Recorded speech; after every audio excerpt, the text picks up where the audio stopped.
समझेंगे क्या होता है सेंट्रल बैंक। तो सेंट्रल बैंक जो होता है उसको हम लोग बोलते हैं रेगुलेटरी बॉडी। रेगुलेटरी बॉडी क्यों बोलते हैं? क्योंकि सेंट्रल बैंक ऑर्डर्स देता है कमर्शियल बैंक को कि किस तरीके से वर्क करना है। तो जो भी गाइडलाइंस होता है कमर्शियल बैंक को मिलता है वो सेंट्रल बैंक से मिलता है। तो लास्ट चैप्टर में हम लोग ने कमर्शियल बैंक पढ़ा था।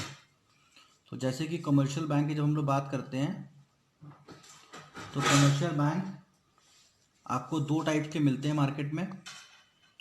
एक होता है प्राइवेट, एक होता है पब्लिक।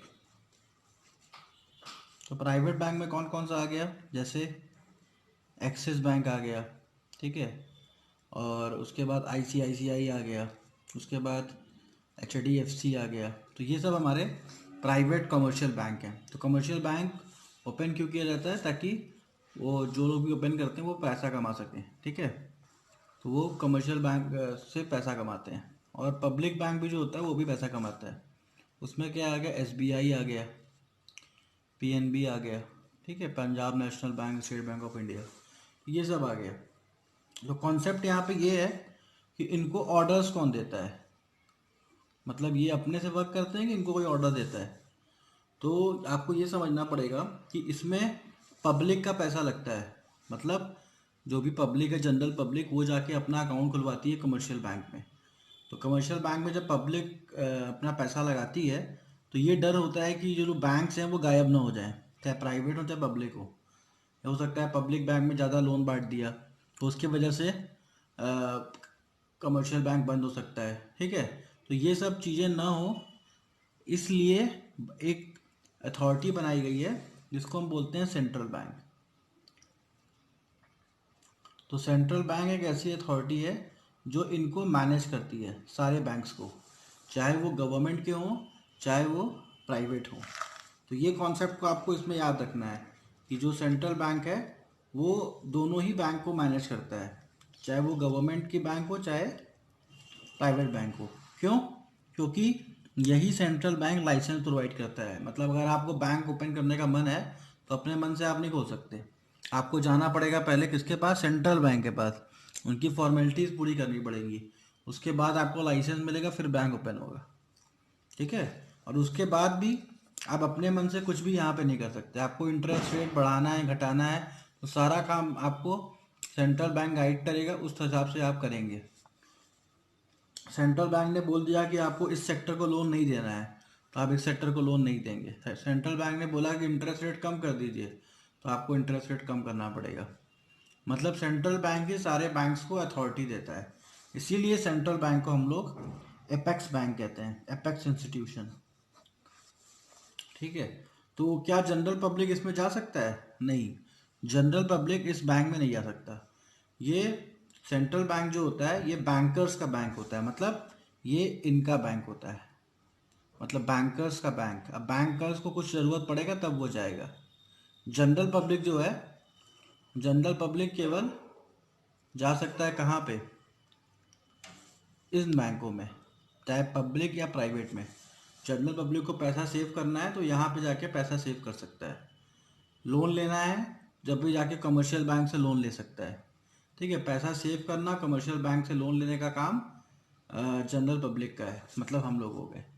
और इनको भी पैसे की कभी कमी पड़ती है। कमर्शियल बैंक को अगर पैसे की कमी पड़ती है, प्राइवेट बैंक को कमर्शियल पैसे की कमी पड़ती है, तो वो सेंट्रल बैंक से उधार ले सकता है। क्यों? क्योंकि सेंट्रल बैंक को माना जाता है बैंकर्स बैंक, बैंक का बैंक है ये, ठीक है। तो ये कॉन्सेप्ट आपको यहाँ पे अपने पास समझ के रखना है कि जो सेंट्रल बैंक होता है वो एपेक्स बैंक होता है, ठीक है। और ये एक तरीके से सारे बैंक्स को रेगुलेट करता है, जितने भी बैंक्स हैं पूरे बैंकिंग सिस्टम को रेगुलेट करता है। तो ये काम होता है हमारे सेंट्रल बैंक का। तो स्टार्ट करते हैं फंक्शंस को कि फंक्शंस में क्या क्या चीज़ें आएंगी सेंट्रल बैंक के। बहुत ही इंपॉर्टेंट क्वेश्चन है, एग्ज़ाम में आता ही आता है, ठीक है। तो पहला फंक्शन जो हमारा है बहुत ही सिंपल सा है, मोनोपोली ऑफ नोट इशू। तो मोनोपोली ऑफ नोट इशू का मतलब क्या हुआ कि मार्केट में जितना भी नोट आता है उसके प्रिंटिंग का जो काम होता है वो सेंट्रल बैंक करता है। तो अब ये सोचिए सेंट्रल बैंक चाहे तो खूब सारा नोट प्रिंट कर दे, लेकिन खूब सारा नोट प्रिंट कर देगा तो जो हमारी इकोनॉमी है वो ख़त्म हो जाएगी। ठीक है, तो सेंट्रल बैंक नोट कैसे प्रिंट करता है, पहले अपने पास उतना गोल्ड रखता है, अपने पास गोल्ड रखता है, फिर गोल्ड के अगेंस्ट में फिर नोट प्रिंट करता है। उसके वजह से इकोनॉमी जो है वो स्टेबल होती है। ठीक है, तो कोई भी हर एक, अगर आप कंट्री की बात करेंगे सबके पास सेंट्रल बैंक होता है। तो सब कंट्री का अपना अपना पॉलिसी होता है। ज़्यादातर कंट्री यही करती हैं कि गोल्ड को रिजर्व में रख के तब नोट प्रिंट करती हैं, ऐसे ही नोट प्रिंट नहीं करती। ठीक है, तो मोनोपोली ऑफ नोट इशू किसके पास है, सेंट्रल बैंक के पास है। सेंट्रल बैंक के पास ही केवल पावर है कि वो नोट इशू कर सकता है और कोई भी बैंक नोट इशू नहीं कर सकता। ठीक है, नोट इशू का मतलब यहाँ पे प्रिंट करने से है, देने से नहीं है। यहाँ पे प्रिंट लिख दे रहे हैं, तो प्रिंटिंग ऑफ नोट्स है। ठीक है, उसके बाद आते हैं नेक्स्ट। नेक्स्ट क्या है, गवर्नमेंट्स बैंक। तो गवर्नमेंट्स बैंक क्या है, गवर्नमेंट्स बैंक का मतलब हो गया यहाँ पे कि गवर्नमेंट का अकाउंट कहाँ पे होता है, गवर्नमेंट का काम कौन मैनेज करता है। तो गवर्नमेंट का जितना भी काम होता है वो मैनेज करने का काम किसका होता है, सेंट्रल बैंक का होता है। सेंट्रल बैंक ही सारा कुछ मैनेज करती है, इसीलिए उसको गवर्नमेंट्स बैंक भी कहते हैं। गवर्नमेंट जाके स्टेट बैंक और एक्सिस बैंक में अकाउंट नहीं खुलवाएगी। ठीक है, उसका जो मेन काम जो मैनेज करने का होता है वो होता है सेंट्रल बैंक का। तो सेंट्रल बैंक जो डिसाइड करेगी, अगर सेंट्रल बैंक को लगता है कि हाँ हमको स्टेट बैंक में अकाउंट खुलवाना है तो अकाउंट खुलवा देगी। ठीक है, अगर लगता है उसको एक्सिस बैंक में खुलवाना है तो खुलवा देगी। कभी कभी आप देखोगे बहुत सारे ऐसे गवर्नमेंट के इंस्टीट्यूट्स होते हैं जिनका account state bank of India में आपको मिल जाएगा, HDFC बैंक में मिल जाएगा। ये डिसाइड कौन करता है, ये गवर्नमेंट नहीं डिसाइड करती, गवर्नमेंट के बिहाफ पे सेंट्रल बैंक डिसाइड करती है कि उनको किस तरीके से काम करना है। तो गवर्नमेंट को एडवाइस करने का काम, गवर्नमेंट के बिहाफ पे काम करना, मतलब गवर्नमेंट को as a agent service provide करना, और साथ ही साथ गवर्नमेंट का बैंकर बनना। कितना पैसा आ रहा है, कितना पैसा जा रहा है, सारा काम जो करती है वो सेंट्रल बैंक ही करती है गवर्नमेंट के बिहाफ पे। तो इसीलिए हम लोग क्या बोलते हैं, इसको गवर्नमेंट बैंक बोलते हैं। उसके बाद आते हैं next, custodian of foreign exchange. अब कस्टोडियन ऑफ फॉरेन एक्सचेंज देखिए क्या है, कस्टोडियन ऑफ फॉरेन एक्सचेंज। तो फॉरेन एक्सचेंज का कस्टोडियन कैसे बन गया, मतलब पहले इसका मतलब समझते हैं। कस्टोडियन का मतलब होता है कस्टडी में रखना। तो जितने भी फॉरेन एक्सचेंज होते हैं, मतलब जितना भी डॉलर हो गया, पाउंड हो गया, हर एक कंट्री अपने पास रिजर्व बना के रखती है, क्योंकि हमारे पास सब कुछ तो है नहीं, कुछ ना कुछ हमको इंपोर्ट करना पड़ेगा। अब अगर हम कोई चीज़ USA से इंपोर्ट कर रहे हैं तो ये USA तो हमारा रुपी तो लेगा नहीं, USA कहेगा कि हमारा आप वो दीजिए डॉलर, तो आपके पास US डॉलर होना बहुत ज़रूरी है। ठीक है, कोई चीज़ आप चाइना से ला रहे हो तो चाइना में जो चाइनीज डॉलर चलता है वो आप यूज़ करोगे। ठीक है, तो जो कंट्री से आप सामान खरीद रहे हो वहाँ पे उस करेंसी को आपको यूज़ करना है। पूरा पूरा कॉन्सेप्ट ये है। तो सारी करेंसीज का जो स्टॉक होता है वो ढेर सारा स्टॉक बना के सेंट्रल बैंक रखे रहता है। अब मान लीजिए हमको कोई एक फैक्ट्री का एक मशीन खरीदना है। अब मशीन हमको मंगाना है USA से, तो हम क्या करेंगे, पहले जाके कमर्शियल बैंक में अप्लाई करेंगे डॉलर्स के लिए। ठीक है, तो वो हमारे रुपी को डॉलर में कन्वर्ट करेंगे। कैसे कन्वर्ट करेंगे, वहाँ से जाके सेंट्रल बैंक से पैसा लेंगे। तो मतलब बैंक भी रिजर्व नहीं रखता, बैंक भी जाके सेंट्रल बैंक से लेगा फिर हमारे अकाउंट में ट्रांसफ़र करेगा। तो इसीलिए हम लोग सेंट्रल बैंक को कस्टोडियन ऑफ फॉरेन एक्सचेंज कहते हैं, क्योंकि फॉरेन एक्सचेंज की सारी कस्टडी जो होती है वो सेंट्रल बैंक के पास पड़ी होती है। सेंट्रल बैंक अपने हिसाब से डिसाइड करता है कि किसको देना है किसको नहीं देना है। ठीक है, सेंट्रल बैंक मना भी कर सकता है, कभी कभी मना भी कर देता है, मान लीजिए अवेलेबल नहीं है तो, बाकी ऐसे मना नहीं करता। ठीक है, तो कस्टोडियन ऑफ फॉरेन एक्सचेंज हो गया। नेक्स्ट आते हैं बैंकर्स बैंक। बैंकर्स बैंक ऐसे ऊपर हमने पढ़ा था गवर्नमेंट बैंक, वैसे यहाँ पे हम लोग पढ़ेंगे 4th पॉइंट बैंकर्स बैंक। तो बैंकर्स बैंक में क्या होगा, बैंकर्स बैंक का मतलब यहाँ पे क्या हुआ कि बैंक का भी बैंक होता है। जैसे आपको पता है ना कि जो जनरल पब्लिक होती है वो जाएगी अपना अकाउंट यहाँ खुलवाएगी, पैसे की ज़रूरत पड़ेगी तो बैंक से जाके लोन लेगी। लेकिन जब इनको पैसे की ज़रूरत पड़ेगी तो ये जाएंगे सेंट्रल बैंक से लेंगे। ठीक है, एक्स्ट्रा पैसा इनके पास पड़ा हुआ है कमर्शियल बैंक के पास, तो वो अपना डिपॉजिट यहाँ करेंगे, यहाँ से इंटरेस्ट रेट कमाएंगे। ठीक है, तो सारा काम जो बैंक का होता है वो सेंट्रल बैंक ही करती है, इसीलिए इसको हम बैंकर्स बैंक कहते हैं। उसके बाद आता है हमारा fifth point, lender of last resort. Lender of last resort, तो लेंडर ऑफ लास्ट रिजॉर्ट का मतलब क्या होता है, यहाँ पे लेंडर ऑफ लास्ट रिजॉर्ट का मतलब ये है कि अगर किसी बैंक को पैसा ज़रूरत पड़ा, देखिए बैंकिंग का बिजनेस लोग कर रहे हैं तो ऐसा नहीं कि खूब ज़्यादा पैसा है, पैसा है लेकिन उसमें भी उनको पेमेंट करना होता है। तो कभी कभी पेमेंट करना होता है, कभी कभी पैसा कम भी पड़ जाता है। ठीक है, हमने ज़्यादा लोन दे दिया, पैसा हमारा लोन रिकवर नहीं हुआ और सामने वाला पेमेंट मांगने चला आया, तो ऐसे कंडीशन में उसको पेमेंट तो करना ही पड़ेगा। तो कमर्शियल बैंक करती क्या है, दूसरे बैंक से उधार लेती है, पहले दूसरे बैंक से उधार लेगी, अगर दूसरा बैंक देने को मना कर दिया तब वो जाएगी सेंट्रल बैंक के पास। ठीक है, तो फिर उसके बाद जाती है सेंट्रल बैंक के पास, सेंट्रल बैंक से उधार लेके फिर पैसे देती है। तो मतलब इसीलिए इसको लास्ट रिजॉर्ट वर्ड यूज़ करते हैं। लास्ट रिजॉर्ट मतलब पहले जो कमर्शियल बैंक है अलग अलग बैंकों से हेल्प लेती है, अगर कोई हेल्प नहीं करता तो आखिरी में लास्ट रिजॉर्ट जो होता है, मतलब लास्ट जगह पे जाके जहाँ पे कमर्शियल बैंक रुकता है वो होता है हमारा सेंट्रल बैंक। सेंट्रल बैंक जो होता है वो हेल्प करता है लोन लेने, और लोन फ्री में नहीं देता, उसके बदले में सिक्योरिटी लेता है और उसके बदले में इंटरेस्ट भी लेता है। यहाँ फ्री वाला कोई काम नहीं है। ठीक है, तो ये हमारे फंक्शंस हो गए सेंट्रल बैंक के, और सेंट्रल बैंक क्या होता है ये हमारे कॉन्सेप्ट्स क्लियर हो गए। हम लोग कोशिश करते हैं कि बेसिस जरूर लिखें। तो स्टार्ट करते हैं, difference between central bank and commercial bank. तो सेंट्रल बैंक का हमने अभी फंक्शन पढ़ा, तो हमारा बहुत सारा कॉन्सेप्ट क्लियर हो गया कि सेंट्रल बैंक क्या करता है। तो अब हमको इजी हो जाएगा समझने के लिए कि कमर्शियल बैंक क्या करता है। ठीक है, स्टार्ट करते हैं कमर्शियल बैंक और सेंट्रल बैंक को क्या क्या डिफरेंस है। तो सबसे पहले हम लोग ईजी देख लेते हैं ना, तो कोई डिफरेंस में होता क्या है समझो ध्यान से। आपको डिफरेंस लिखना है, ठीक है, तो आप मीनिंग लिखोगे कुछ गलती कर दोगे, तो हम लोग क्या करते हैं डिफरेंस सबसे आसान आसान लेते हैं ताकि हमें दिक्कत ना हो। तो हमने ले लिया एकदम इजी वाला, हमने ऊपर नोट इशू पढ़ा था तो हमने इशू ऑफ नोट पढ़ लिया। ठीक है, तो उससे रिलेट कर लेंगे ताकि हमको ईजी रह जाए, थोड़ा सा नंबर उतना ही मिलना है, चाहे मीनिंग लिखो चाहे इशू ऑफ नोट लिखो। तो इशू ऑफ नोट में क्या स्थिति है, इधर जो है ये इशू करते हैं ये नहीं करते हैं।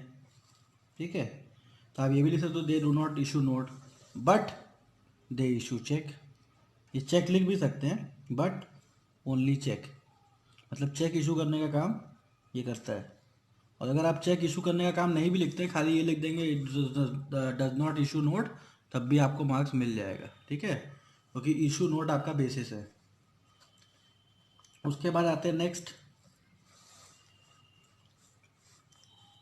और कोई इजी सा ले लेते हैं, कस्टमर। तो कस्टमर भी इजी सा है। तो ये इनका अब इनका कस्टमर कौन है, इनका कस्टमर कौन है, गवर्नमेंट। गवर्नमेंट का सारा डीलिंग ये करते हैं, it is banker to the government. और इनका कस्टमर कौन है, जनरल पब्लिक। जनरल पब्लिक जो है सारा डीलिंग जनरल पब्लिक का कमर्शियल बैंक करता है। ठीक है, अगर गवर्नमेंट को कुछ भी अपना अकाउंट खुलवाना है, कुछ भी करना है, तो वो जाके मिलेगी सेंट्रल बैंक से, और जनरल पब्लिक को अगर कुछ भी अकाउंट से रिलेटेड काम है तो वो जाके मिलेगी कमर्शियल बैंक से। ठीक है, तो बहुत ही सिंपल सा है। तो कस्टमर में आप खाली गवर्नमेंट और जनरल पब्लिक भी लिख सकते हैं, लेकिन अच्छा मार्क्स पाने के लिए उसको आप पूरा सेंटेंस में लिखेंगे तो ज़्यादा अच्छा रहेगा। ठीक है, बाकी नंबर तो ऐसे भी मिल जाते हैं। उसके बाद आते हैं नेक्स्ट, नंबर्स। सबसे आसान आसान जो आपके बुक में है वही हम ले रहे हैं। अब नंबर्स में देखिए क्या है, कि ये केवल वन होता है और ये सेवरल होता है। मतलब सेंट्रल बैंक बैंक आपको केवल आपकी कंट्री में एक ही मिलेगा, ठीक है। लेकिन जो हमारा कमर्शियल बैंक है ये आपको हज़ारों में मिलेंगे, ठीक है। अलग अलग ब्रांड ही जोड़ लेंगे तो 50 ब्रांड तो ऐसे ही निकल जाएगा। अगर आप list of commercial bank Google पे सर्च करेंगे तो आप देखेंगे कम से कम 50 बैंक से ऊपर ही आपको मिलेगा, ठीक है। तो सेवरल बैंक्स होते हैं और उनके ब्रांचेस की बात करेंगे तब तो आप हज़ार के ऊपर चले जाएंगे।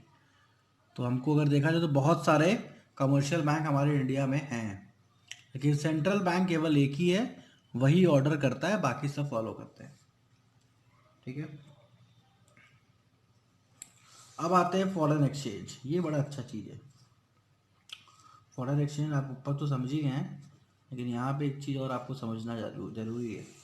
तो फॉरेन एक्सचेंज को कस्टडी में रखने का काम इसका होता है, ठीक है। कस्टडी का मतलब क्या होता है? अपने पास रखना। तो कस्टडी में इसको रखना पड़ता है, तो कस्टोडियन इसको बोलते हैं। और जो कमर्शियल बैंक होता है वो कस्टोडियन नहीं होता है, वो डीलर होता है। डीलर मतलब उनसे लेके हमको दे देगा और उसमें भी कुछ ना कुछ पैसा कमा लेगा। भाई नाम ही कमर्शियल बैंक है, पैसा कमाने के लिए ओपन किया गया है, ठीक है। तो यहाँ पे पैसा तो हमसे कमाएगा ही कमाएगा। तो यहाँ पे इसको हम लोग डीलर कहते हैं। तो कमर्शियल बैंक डीलर डीलर का काम करता है, वहाँ से खरीद के इधर बेच देगा। और जो हमारा सेंट्रल बैंक होता है वो कस्टडी में रखता है खाली, वो बेचता वेचता नहीं है। वो जाके सेंट्रल बैंक को दे दे, सॉरी सेंट्रल बैंक अपने पास रखे रहेगा, वो कमर्शियल बैंक को दे देगा। अब कमर्शियल बैंक अपना बेचेगा। अब इसका ये मतलब नहीं कि किसी भी प्राइस का बेच देगा, ठीक है। इसका ये मतलब मत सोचिएगा किसी की प्राइस का बेच देगा। वो जो एक्सचेंज रेट पे रेट चल रहा है उसी पे बेचता है। जो कमीशंस होते हैं केवल वो चार्ज करता है, ठीक है।